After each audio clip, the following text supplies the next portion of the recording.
Have you ever wondered if you're actually doing better or worse than everyone else when it comes to money? Maybe you're lying awake at night, staring at your bank account balance, wondering if other people your age have somehow figured out this whole financial thing while you're still trying to decide if that coffee purchase counts as a legitimate business expense. Well, today I'm going to pull back the curtain on the financial reality of the average American, and I guarantee some of these numbers are going to shock you. Some might make you feel better about your situation, while others might be a serious wake-up call. Either way, by the end of this video, you'll have a crystal clear picture of where you stand financially compared to everyone else in this country and exactly what to do about it. My name is Ivan, and I help people understand money, personal finance, and building wealth.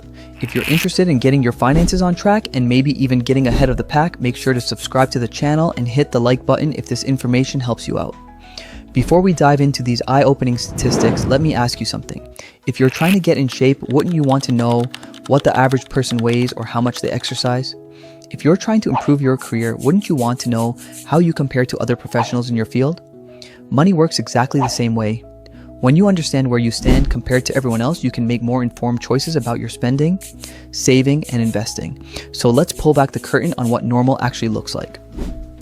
Here's something that affects literally every decision we make about money, yet somehow most Americans are absolutely terrible at it. According to recent data, American adults correctly answered just 49% of basic financial questions. Let me repeat that because it's important. The average American can only answer about half of basic financial questions correctly. We're talking about fundamental concepts like compound interest, inflation, and risk diversification. These aren't advanced investment strategies. These are basic financial concepts that affect every single financial decision you make. What this means for you is that most of the people around you giving financial advice have no idea what they're talking about. Your coworker bragging about his investment strategy? 50-50 chance he doesn't understand compound interest? Your family member telling you to keep all your money in a savings account probably doesn't understand inflation is eating away at purchasing power. Here's the scary part. When you don't understand compound interest, you don't appreciate the power of starting to save early. When you don't understand inflation, you keep your money in accounts that are actually losing value. When you don't understand risk, you either avoid investing entirely or make reckless speculative bets. This lack of knowledge directly translates into poor financial behaviors that compound over decades. The action here is simple. Spend 30 minutes learning the basics. Understand that $1 today invested at 7% real returns doubles roughly every 10 years. Understand that 3% inflation means your money loses half its purchasing power every 23 years if you just let it sit. Understand that diversification through index funds reduces risk without sacrificing returns. These three concepts alone put you ahead of half of Americans. Now let's talk about how Americans are actually managing their money on a daily basis, and this number should terrify anyone who cares about long-term financial stability. In 2024, Americans saved just 4.4% of their income. To put this in perspective, during the period from 1950 to 2000, Americans saved an average of 9.8% per year.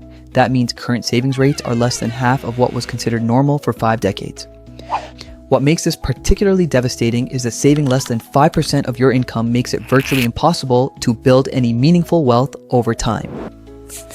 Financial experts typically recommend saving at least 10 to 15% of your income just for retirement, and that's on top of saving for emergencies, major purchases, and other financial goals. When you're only saving 4.4% total, you're not even meeting the minimum recommendation for retirement alone. Here's what this looks like in real numbers. If you're earning $50,000 a year and saving 4.4%, you're putting away $2,200 annually. At 7% real returns over 30 years, that grows to about $220,000. Sounds decent until you realize that won't even cover 10 years of retirement expenses at today's cost of living.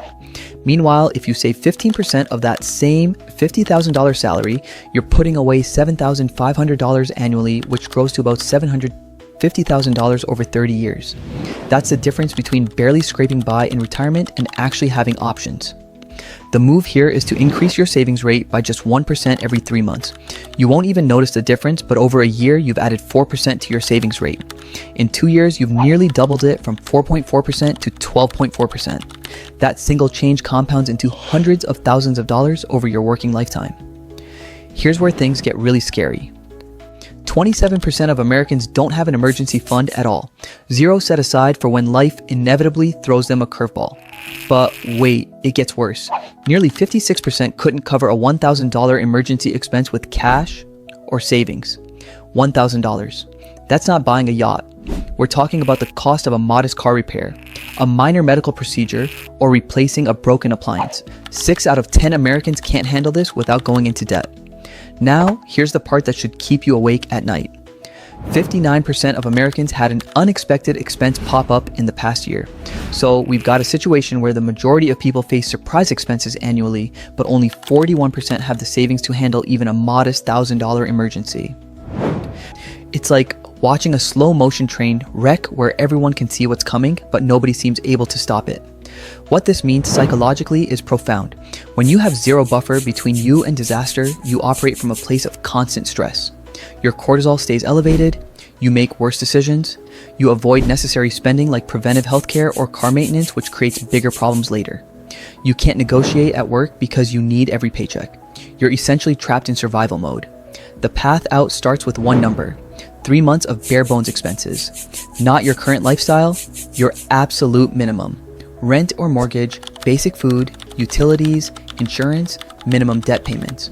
For most people, that's somewhere between $6,000 and $12,000. That's your first target.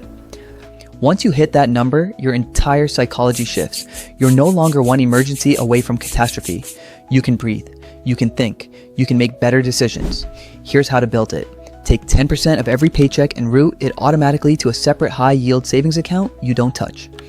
If you're earning $50,000 a year, that's about $400 per month. In 15 months, you have $6,000. In 25 months, you have $10,000. That's it. That's the entire strategy.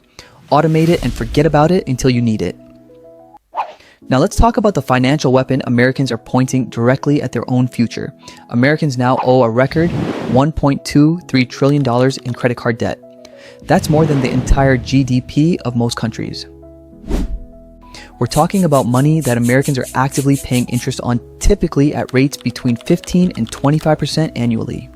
By the end of 2024, Americans held credit card debt across 631 million accounts with total credit limits of $5.16 trillion. Think about what this means. Americans have access to over $5 trillion in credit, and they're already using nearly $1.25 trillion of it while paying astronomical interest rates. The delinquency rates paint an even more alarming picture. In the first quarter of 2025, over 10% of credit card accounts transitioned into serious delinquency, meaning they were 90 or more days past due. Another 8.75% became 30 days or more delinquent. This means that roughly 1 in 6 credit card accounts is currently behind on payments, creating a cascade of problems, including damaged credit scores, mounting late fees, and increased interest rates. Here's what makes the credit card debt crisis particularly insidious. More than 1 in 3 Americans have more credit card debt than money saved in an emergency fund. Think about the financial logic here. They're paying 20% interest on debt while keeping maybe a few $100s in a savings account earning less than 1%. It's like trying to fill a bucket with a massive hole in the bottom. Let me make this concrete. If you're carrying $5,000 in credit card debt at 20% interest, you're paying about $1,000 per year just in interest. That's $1,000 that disappears and buys you absolutely nothing. Meanwhile, if you had paid off that debt and redirected that $1,000 annually into investments, earning 7% real returns, you'd have over $40,000 after 20 years.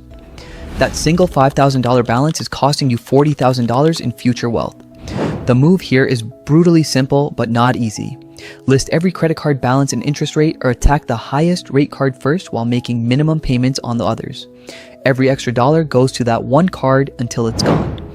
Then move to the next highest rate. No balance transfers, no consolidation loans, just systematic aggressive repayment. Once you're out, never carry a balance again.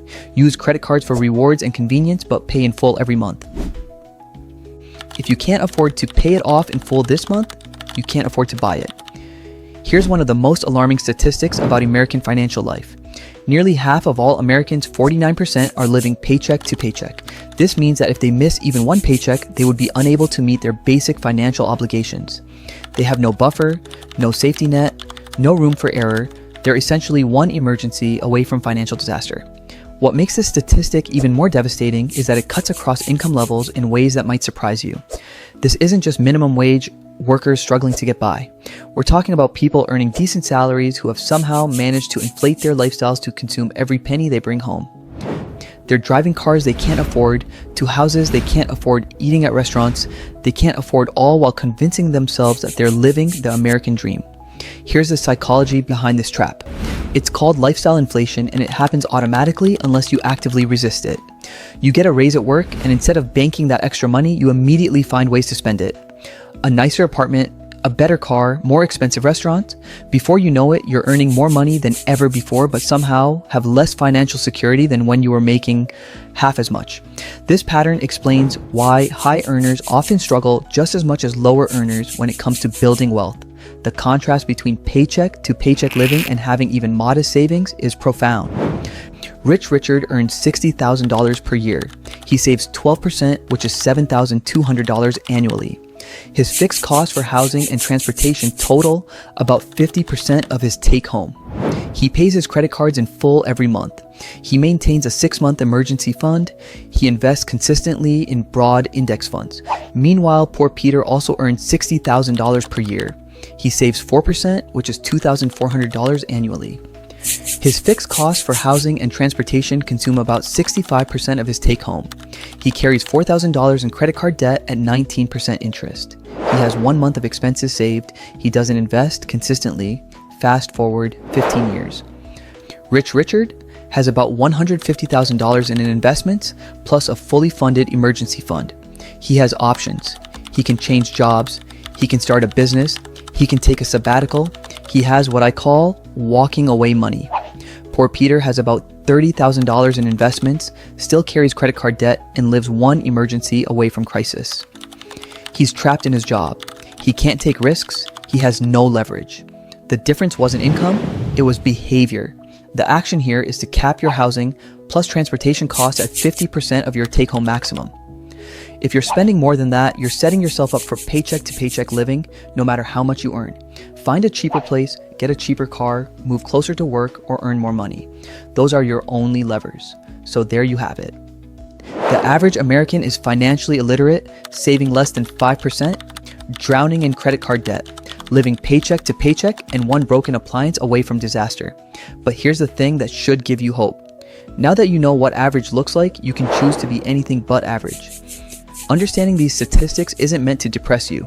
It's meant to empower you to make different choices starting today.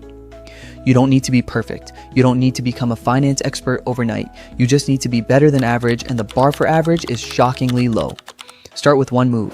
Set up an automatic transfer of 10% of your paycheck to a separate savings account. That single action over time builds your emergency fund, eliminates your paycheck to paycheck stress, and starts you on the path to actual wealth.